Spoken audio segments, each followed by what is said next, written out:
Hello everyone, I am Reina Jane Jaime from BTL Ed 1B.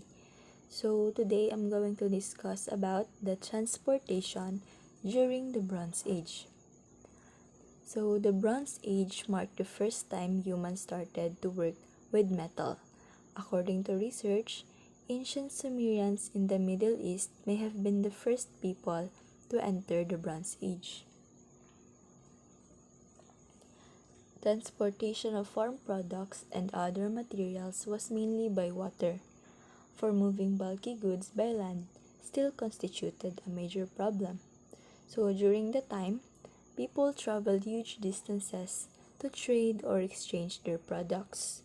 Although wheeled vehicles were known to have been used by 3000 BC, their wheels were solid and rimmed with nails or strips of leather.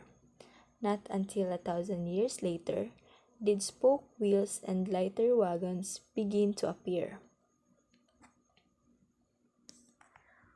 War chariots drawn by oxen had for some time conveyed warriors to the battlefield where they then fought on foot, but the light war chariots which now came into use was differently used. Drawn by horse, it became a new arm of the military, and the change of these earliest tanks created a new strategy. The Egyptian armies adopted the horse-drawn war chariot about 1500 BC. War chariots did not affect land transport largely. It's because there were no properly constructed roads of any length. Few city streets were paved. The major example is the city temple, with the summer temple of the god outside the city walls. These processional roads sometimes had ruts hewn into the pavement stones to guide the carts bearing the statues of the gods. Such special tracks or roads were known in the prehistoric Europe too.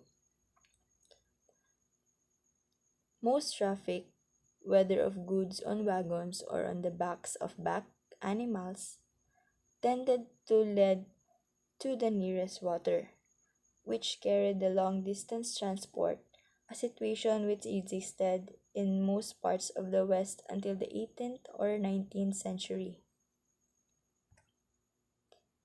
The taming of the camel in the 1000 BC made the crossing of deserts possible, thus opening a shorter route from Mesopotamia to Palestine and Egypt. Not until the later Persian Empire, with its centralizing tendencies, was there a proper concern for the roads. At that later date also, elaborate bridges were built along with the road stations. These road stations have garrisons of soldiers and reserve horses for the postal express, and a chain of fire signal towers. These transportation improvements were short-lived, however, disappearing with the decline of the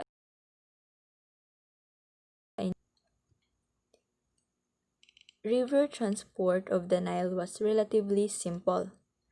Because of the scarcity of timber, which had to be imported from Lebanon or beyond, shipbuilding started with canoes and rafts made of bundles of reeds, which evolved into larger boat ships. It is constructed with small wooden planks on the model of the reed boat and move up the Nile with square sails step forward onto a two-legged mast, required by the rather unstable construction of the frameless hull.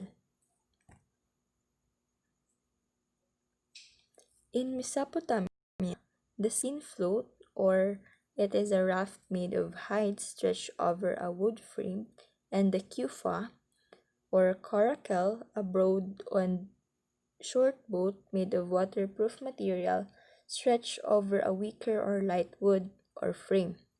These boats dominated the river traffic, as both forms of boat were light and portable and could be carried back upstreams by. Such ships were not fit to sail the seas. However, strict transport was mainly in the hands of Grecians and Phoenicians who built the plank ships, evolved from the dugout canoe. Such ships could sail the Persian Gulf and Mediterranean Sea with little difficulty. So the development of transportation systems have significantly enhanced the welfare and modernization of society. So that's all, and thank you for listening.